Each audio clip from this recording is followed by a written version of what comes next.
more jokes. No more laughs. Sounds like you've got a case of the grumps. I fucking hate clowns.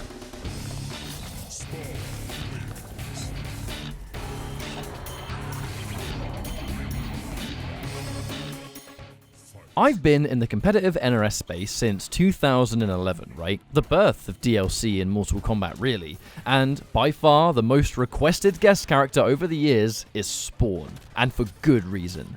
Finally, in 2020, Spawn finally makes his Mortal Kombat debut, and once again, we dive into the nitty-gritty of what makes the King of Hell tick. Strap yourselves in for this one. Spawn has some wild moves. Welcome to the Spawn edition of Choose Your Destiny. Thanks so much to Warner Bros. UK for the early access capture opportunity that made this video possible. You can't kill me. Heroes have moral codes. Who said I was a hero? Normals are first, and here they are. The chains and the cape make for some impressive range here. The back 4 sweep hits twice and mimics the visuals of the opponent. It's pretty cool. Down 2 sports good range thanks to the cape. His reversal up 2 and up 3 also sport a similar range, once again thanks to the cape. Jump 1 and jump 2 are fairly standard jump-ins, with his jump 3 hitting nice and low down. Short hop punch and kick, like the other buttons, are great in the range department. Down 1 and down 3 are once again fairly standard pokes, but his down 4 isn't a kick, it's a short-ranged blast. If there's one thing Spawn has in abundance, it's mids, something very important in Mortal Kombat 11. 112 hits 3 times and is a very standard string indeed. It's exactly what you'd expect. 1-1 back 2 held down will become plus on block, and it has a crushing blow. The trick here is that there is a flawless blockable gap, so watch out. Back 1-2 starts from an impressive ranged mid and launches. This is your staple launcher across all variations, but it's unsafe on block, so use it as a punish.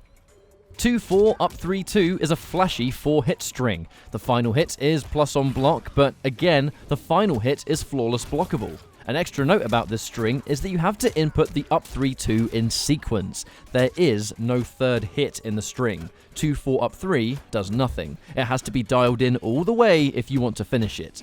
Additionally, 2-4 is a great combo linker thanks to Spawn advancing forward as he does it. Forward 2-1 up 2 is another 3-hit that once again starts from a good mid. You'll be using the forward 2-1 more though, as it's great to hit confirm into combos with. The 1 is a low. Forward 2-3-4 is similar, but the forward 2-3 does a bit more damage, which is good for whiff punishes. 3-4 is long range and great for keep away and distance-based pressure and whiff punishment. Finally, forward 4-1-3 starts from a low and hits 3 times. Like the 2-4 up 3-2, you have to dial in the 1-3 together to get the entire string to come out, although doing forward 4-1-3 in its entirety still allows you to confirm the second hit of this string. Get used to doing it. Up next is the universal moves. Spawn has loads of wild attacks, as you'd expect. Try to keep up with me here. Starting more traditionally, Necro Blast back forward 1 fires a projectile. Amplify this to fire a second one. This doubles up as a good option after strings to stay safe, as amplified Necro Blast is less minus than a lot of other options. Unholy Veil back forward 2 is a charge attack. It can be held down or cancelled by pressing the down input. It costs 1 bar of defense to cancel. Fatal Phantasm, down back 3, is a restand and a high damaging option to use after combos. Restands are always strong in Mortal Kombat 11 because they deny the ability to get up attack. Amplify this for a lot more damage. Soul Shattering War Club is performed with back forward 3 and on face value seems like just a basic combo ender, but this move is unique. It armor breaks. Do it against an armored attack, and the amplify goes from just extra damage to a full launch. This is especially useful as an anti-breakaway tool. Utterly outrageous, but insanely satisfying after a crushing blow. The 8th Circle of Hell is Spawn's Fatal Blow. Starts up fast and has 2 different grenade angles to open up with, one on the ground and one in the air if you hold up while performing it. That may have been quite a mouthful for just Universal Specials, but now here come the abilities. I'll start with the moves that aren't in tournament variations, and then cover each competitive variation with the moves that come with them. Soul Forfeit, back down forward 4, removes one of your offensive bars, but it grants access to easy crushing blows for the rest of the round. This may sound utterly broken beyond belief, but he actually takes a pretty significant damage cut on them, in some cases making a traditional combo a better way to get consistent damage. This is good for general flashiness, or for those that want to do cool stuff without needing execution. Hey, at least we can do easy crushing blow combos outside of training mode now? Plasm Pool, down back 1, creates an area that regenerates your meter. Hold it down to make the area bigger. Amplify this to instantly create the max-sized area. Invoking the Legion, down forward 4, allows Spawn to use his Fatal Blow if he's over 30% health. If it misses though, you'll have to do the special again to load it.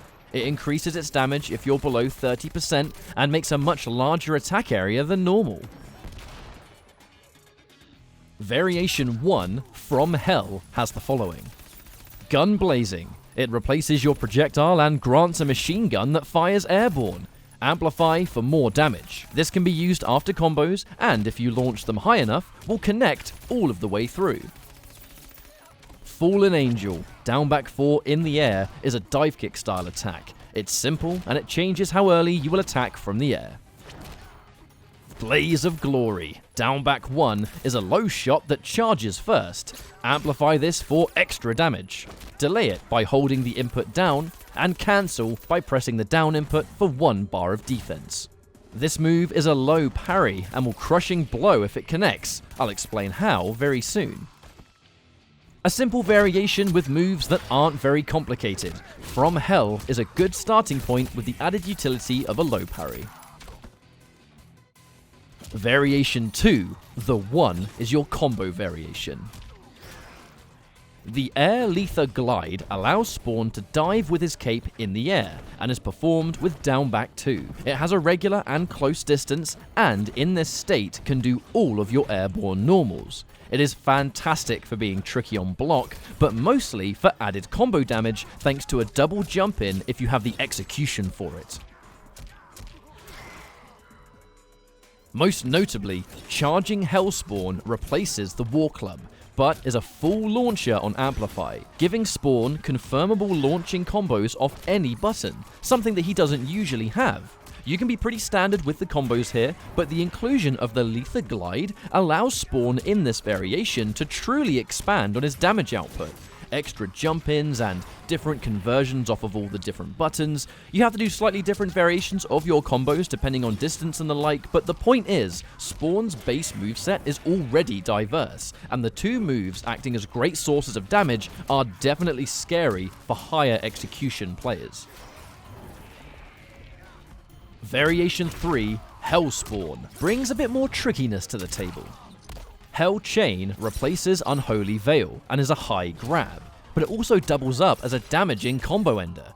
Amplify for more damage, and hold Amplify to spend 1 bar of each meter to become fully invisible for a short time. Raising Hell replaces Fatal Phantasm and is a low starting, long range projectile. Amplify this for a second hit at any moment. Finally, the Lethal Letha Stance has multiple options. It's done with down back 4.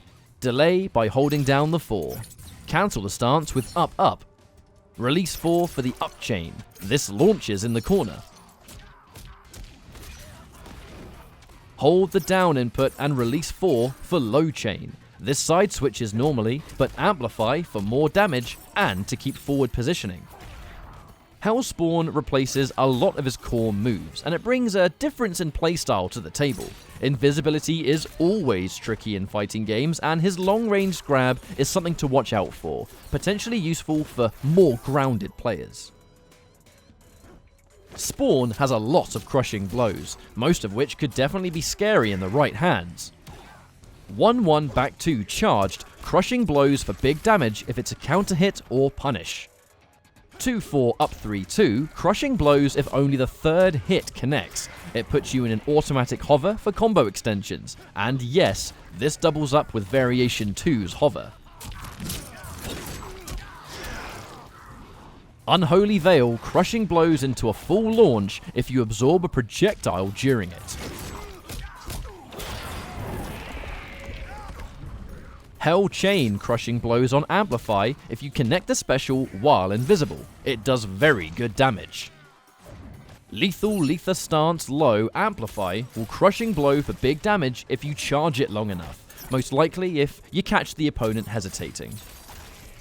Blaze of Glory will crushing blow if it beats a low melee attack. This doesn't count for projectiles, but anything that counts as a melee strike will parry and go for increased damage. This has multiple uses in multiple situations, but is always a hard read.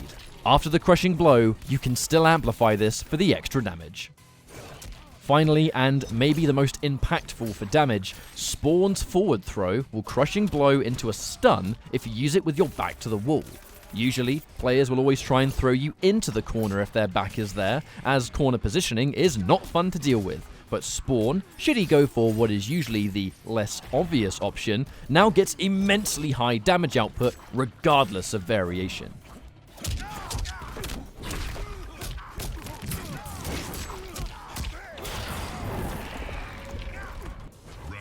I'd like to end this video with some closing tips.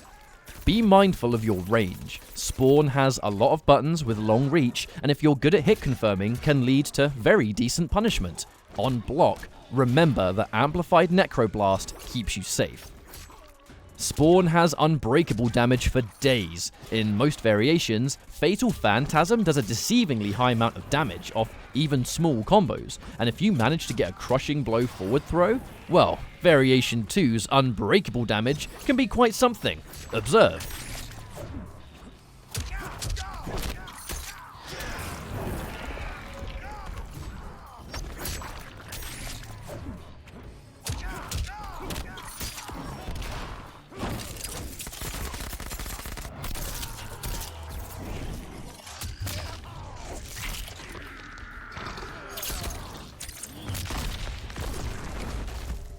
The Blaze of Glory parry in Variation 1 can make some pokes whiff if you cancel your own down one into it. The action of Spawn moving backwards to prep the shot lets the poke whiff and your attack to punish it. In some matchups where opponents like to poke you with low down threes, you can get a counter poke crushing blow. Not something to rely on, but it may be a little trick to pull out in some matchups. In Variation 2, which many of you may try thanks to the combos demonstrated, don't be afraid to spend a decent amount of time in training mode getting the hang of all of your conversions. You can't do the double float combos if your launcher connects from far ranges, some strings or crushing blows may require specific variations of your launcher combos. My point is, it's going to feel tricky at first, but you'll get there. An immediate piece of info I have for you is to do the double jump 2 combos from float very close together. Give Spawn too much time to float in between and it will whiff. I got stuck there for quite a while. Get training with these combos and have fun. And that concludes our final Choose Your Destiny for the Combat Pack. Thanks to all of you who have watched along the way and enjoyed this content. It really has been a blast to put together. One final thank you to Warner Bros. UK, who have been amazingly supportive of our content journey and allowing these videos to even exist in the first place. Who knows where this series will go, but for now, thank you all so much for watching and for your continued support, and we'll see you next time.